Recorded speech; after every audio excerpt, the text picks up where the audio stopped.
እምዬ ማርያም ቤዛ ነሽ አሉ ለዓለም። እመቤታችን ቤዛ አይደላችም። ቤዛ ልጇ ነው። አትደንግጡ።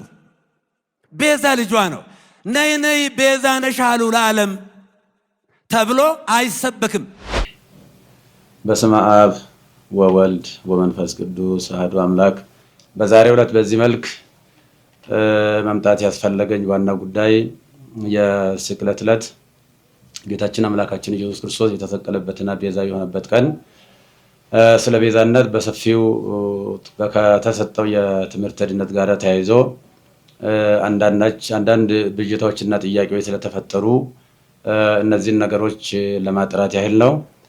በተለይም ጌታችን አምላካችን መድኃኒታችን ኢየሱስ ክርስቶስ ስለ ስርየተ ኃጢአት በመስቀል ላይ ተሰቅሎ በከፈለው ቤዛነት ስም ፍጡር ሊጠራ አይችልም በሚል የሰጠው ትምህርት ብዙ ምዕመናንን አደናግሯል። ከአውዱ ውጪ አንዳንድ ሰዎች ቃሉን አጣመው በመተርጎም ጦርነት በመቀስቀስ ህዝቡን በማነሳሳት በተለይም ደግሞ ደጋጎች ምዕመናንን በጣም አሳዝኗል። ከእመቤታችን ከቅድስት ድንግል ማርያም ጋራ እንዴት የፍጡር ቤዛ የለም ይባላል? ከገንዘብ ጀምሮ ከቁስ ጀምሮ ብዙ ቤዛዎች አሉ ብለው በመተንተን ነው ብዙ ጊዜ ሲወራ ሲነገር የነበረው። እኔ በሰዓቱ ስለ ቁስ ቤዛ፣ ስለ እንስሳ ቤዛ፣ ስለ ሰው ቤዛ ብዙ መናገር አላስፈለገኝም። ዋናው በመስቀል ላይ ተሰቅሎ ስለሱ ብቻ ነበር በሰፊ መናገር የነበረብኝና ምንም እመቤታችን ቤዛ ዓለም ብትባልም የጌታችን የአምላካችን ኢየሱስ ክርስቶስን ቤዛነት አይተካም የሚል ቃል ብዙዎቹን ግራ አጋብቶ እንደነበር አስታውሳለሁ።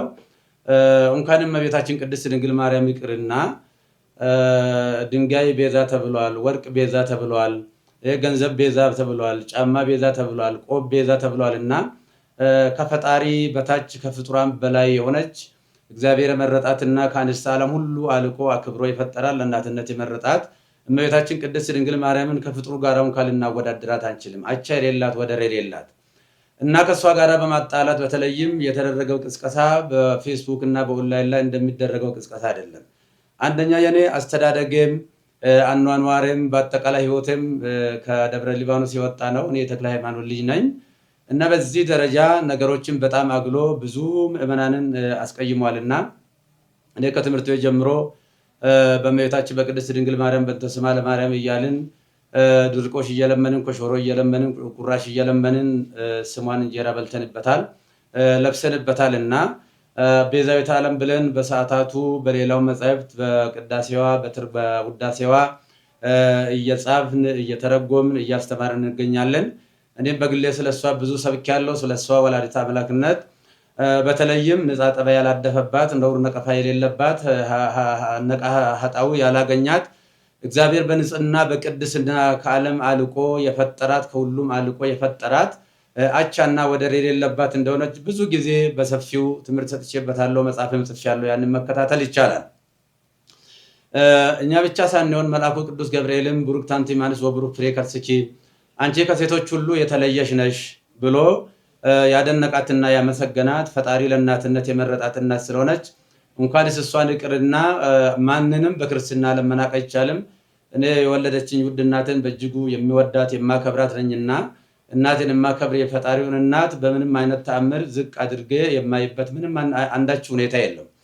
በዕለቱ የተደረገው ጌታችን አምላካችን መድኃኒታችን ኢየሱስ ክርስቶስ በሚጠራበት ቤዛነት የኃጢአት ስርየት ቤዛነት በዚህ ፍጡር ሊጠራ አይገባም አይችልም የሚል ነው። በጥቅሉ የጌታችን የአምላካችን የመድኃኒታችን የኢየሱስ ክርስቶስን ቤዛነትን በደንብ አጉልቶ ለማሳየት እና ለማስተማር ካልሆነ በስተቀር ከእመቤታችን ከቅድስት ድንግል ማርያም ክብር ጋራ ምንም የሚያገናኝ አንዳችም ነገር የለም። እሷም ከፈጣሪ ልጅ ከተቀበለው መከራ ጋር ሊወዳደር አትችልም እና ብዙ ምዕመናን በዚህ ጉዳይ በእጅጉ አዝነዋልና የኢየሱስ ክርስቶስ ቤዛነትና አዳኝነት ለድርድር ለክርክር የማይቀርብ ለምንም ለውይይት የማይቀርብ ዛሬም ትላንትናም ነገም ያው የሆነ እሱ ለዘላለሙ ሲያድን ይኖራል። እንግዲህ ይህ ሲባል ሰዎች ለሚዲያ ፍጆታ አንዳንዶቹ ደግሞ ከሆነ ነገር ጋር የተያያዘ በሚመስል መልኩ የተከፈተብኝ ዘመቻ እኔን የማይመለከተኝ መሆኑን ህዝቡ በደንብ እንዲያውቅ ለማለት እፈልጋለሁ። እንደሚታወቀው ይህንን በሰፊው በሚዲያ በማራገብ ምዕመናንን በማሳሳት በማሳዘን በማልቀስ የተለያየ ትርጉም በመስጠት ሲያካሂዱ የነበሩ ወንድሞችና እህቶችን አባት ነኝና አባት እንደመሆኔ መጠን ሳልቀየማቸው ይቅርታ እያደረግኩ እግዚአብሔር ይቅር በላቸው ለማለት እወዳለሁ።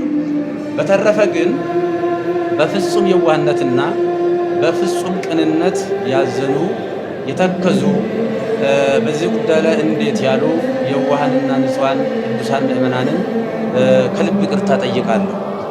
ቤተክርስቲያንም ደግሞ በዚህ ጉዳይ ስሟ በመነሳቷ ታላቋ ቤተክርስቲያን ይቅርታ ልጠይቃት እወዳለሁ። ለሁላ በደንብ ግልጽ መሆን የሚያስፈልገው የእመቤታችን ቅድስት ድንግል ማርያም ንጽሕና ቅድስና እግዚአብሔር የሰጣትን ክብር ስንሰብክ ነው የኖርነው፣ ወደፊትም የምንሰብከው ነው።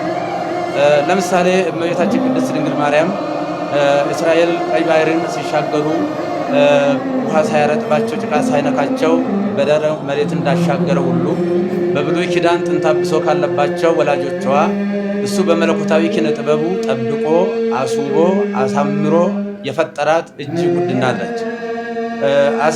በአሳ አንበሪ ዮናስ 3 ቀን ውሎ ሲያድር አሳ አንበሪ ሳያደማው ሳይቆስለው እግዚአብሔር በኪነ ጥበቡ በመለኮቱ ጠብቆ ወደ የብስ እንዳመጣ ሁሉ ከርኩሰትና ከኃጢአት ጠብቆ በቀደመው የአዳም ጥንተ ሥጋ ፈጥሮ የሰጠን እናታችን ነች። ወላዲተ አምላክ አምላክ አምላክን የወለደች እግዚአብሔር ለእናትነት የመረጣት። ስለዚህ የእመቤታችን የቅድስት ድንግል ማርያም ቤዛነት የሚጀምረው እንደ ፈጣሪ ባይሆን ለምሳሌ ሙሴን ለፈርዖን አምላክ አድርጌ እሰጥሃለሁ አስነሳለሁ ለፈርዖን ቢለውም ሙሴ የባህሪ አምላክ ሆነ ማለት አይደለም። እንደዚሁም አማልክት ዘበጸጋ የሚባሉ አሉ። የጸጋ አማልክት ናቸው እንጂ የባህሪ አምላክ አይደለም። እመቤታችን ቅድስት ድንግል ማርያም ቤዛዊተ ዓለም ብንላትም በእናትነቷ ሰማይና ምድር የማይወስነውን ልጅ ወልዳ በመስጠቷ ቤዛዊተ ዓለም እንላታለን እንጂ የጌታችን የአምላካችን የመድኃኒታችን የኢየሱስ ክርስቶስን የቀራንዮ የመስቀል ላይ ቤዛነትን ትተካለች ብለን አይደለም። ስለዚህ እሷ በንጽህና በቅድስና የታተመች እናት ስለሆነች ከታናሽነታችን ጀምሮ ቅዳሴዋን በመድገም ቅዳሴዋን በመማር ያደግንባት እጅ ታላቅ ቤተክርስቲያን በአሁኑ ሰዓት ፈተና ሊደርስባት አይገባም ብዬ ይላል። በተለይም ይህንን አጀንዳ በስፋት የሚያራግቡ ወንድሞች ጥፋቱን ከቢኖር ቀረብ ብሎ መጠየቅና መመካከር ችግርም ካለ መፈታት ነው የሚያስፈልገው እንጂ በሚዲያ በእንደዚህ አይነት ጦርነት መቀስቀሱ በእውነቱ ትዝብት ላይ የሚጥለን ይሆናልና ለወደፊትም እመቤታችን ቤዛ ስንል እንግዲህ ቤዛዊተ ኩሉ ዓለም ብሎ ታላቁ አባ ጊዮርጊስ ዘጋስጫ በሰፊው ዘምሮላታል። ያሬድን በሰፊው ዘምሮላታል። በዚህ ጊዜ እሷ እንግዲህ ከተጸነሰችበት ጊዜ ጀምሮ ጌታ ጸንሳ ሳለ አይሁድ በተሳሳተ መንገድ ባልገባቸው መንገድ ብሉይ ኪዳን በነበረው የጭካኔ መንፈስ እሷን በድንጋይ ቀጥቅጦ ለመግደል ጥረት በሚያደርጉበት ሰዓት ውድ ዋጋ ከፍላ ለመሞትም እንኳ ፈቃደኛ ሆና ነገር ግን ዮሴፍ ጻድቅ ሆኖ የጸነሰችውም ደግሞ ሰውኛ ሳይሆን እንበለሩካቤ ሳይሆን በእግዚአብሔር መንፈስ ቅዱስ በማይመረመር የመንፈስ ቅዱስ ግብር መሆኑ ስለታወቀና ዮሴፍ ሊገልጣል ስላልወደደ በእንደዚህ አይነት ሁኔታ ከዛ ከሞት እንዳመለጠች እናውቃለን።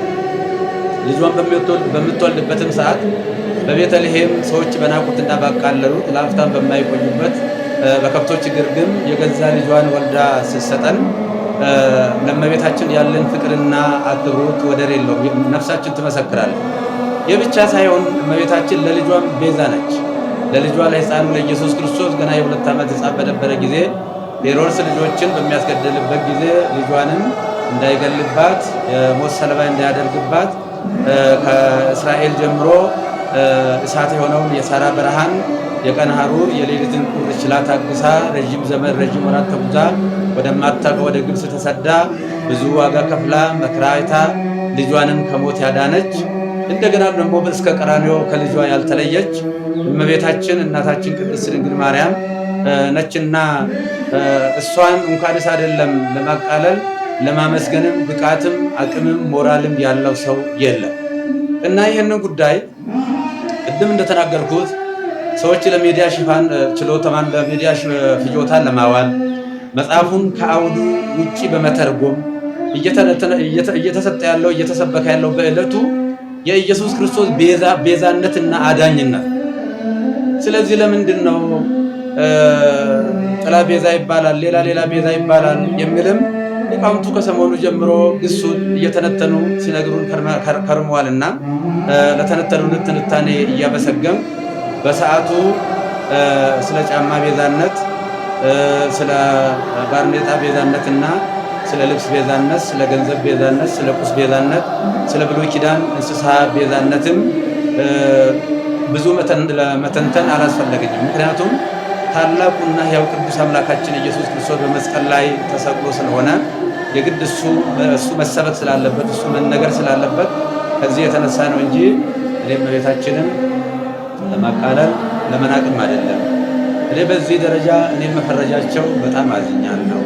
ምዕመናንም ደግሞ በዚህ ደረጃ እውነት መስሏቸው በተሳሳተ መንገድ ይህንን ማሰባቸው እንደ ትክክል አድርገው መውሰዳቸው ትክክል አይደለምና ስለዚህ እመቤታችን ቅድስት ድንግል ማርያም ነች የጌታችን የአምላካችን የኢየሱስ ክርስቶስን የማዳን ትምህርቱን ነገረ ድነቱን የዘላለም ቤዛነቱን አዳኝነቱን በማዳኑ ተረፈደ የሌለበት መሆኑ መርገመ ሥጋ መርገመ ነፍስን ያስወገደ የሞትን ክንዱ ብርት ሰብሮ ወደ ቀደመ ሀገራችን ወደ ቀደመ ቤታችን መመለሱን ወደፊትም በሰፊው የምናስተምረው ይሆናል። የቤተ ክርስቲያናችንም ትምህርት ነው። እመቤታችን በነገረ ድነት ውስጥ ሥጋዌ ስናስብ መነሻዋ እሷ ነች። እሷ ዋና መነሻ ነችና በነገረ ሥጋዌ ውስጥ በነገረ ድነት ውስጥ አምላክ የሰጣትን ቦታ ከሥጋዋ ሥጋ ከነፍሷ ነፍስ ነስቶ ነው የተሰቀለው። ስለዚህ እንደ ቤተክርስቲያን እንደ ግሌ እኔ ለእመቤታችን ያለኝ ፍቅር እጅግ የተለየ ነው። እኔ ስሟን ጠርቼ በእንተ ስማ ለማርያም ብዬ ለምኜ ተምሬበታለሁ። ስሟን አሁንም የምንጸልየው ሌላ ጸሎት የለም። የሁለቱ ውዳሴ ማርያም እሱ ነው። አንቀጸ ብርሃን ነው የምንጸልየው። ውዳሴ ማርያም ሲባል ግን ተራ ድርሰት ሊመስላቸው ይችላል አንዳንድ ሰው። በውዳሴ ማርያም ብሉይና አዲስ ኪዳን የታጨቀበት ምርጥ መጽሐፍ ነው። ይልቁንም ብሉይ ኪዳን አዲስ ኪዳን መጽሐፈ ሊቃውንት እነዚህ ተጨምቀው ነገረ ድነት የጌታችን የአምላካችን ኢየሱስ ክርስቶስ የማዳን ስራው ቤዛነቱ አዳጅነቱ በሰፊው የታጨቀበት የሚተነተንበት የምንጸልየው እሱ ነው እና ቅድም እንደተናገርኩት የውሃም ምዕመናን ልጆቼ አንድ ሁኑ።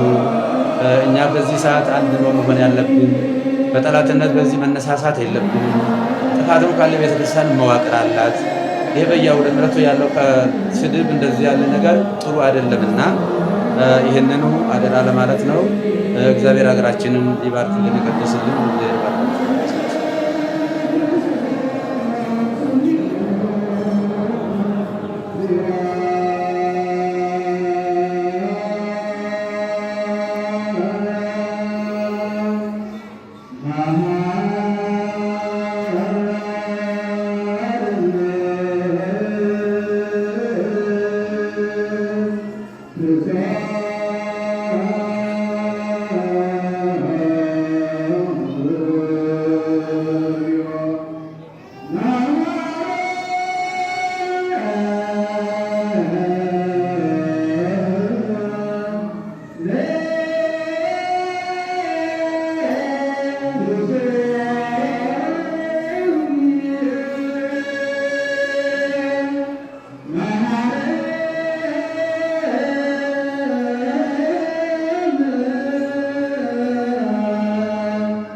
ፍሬ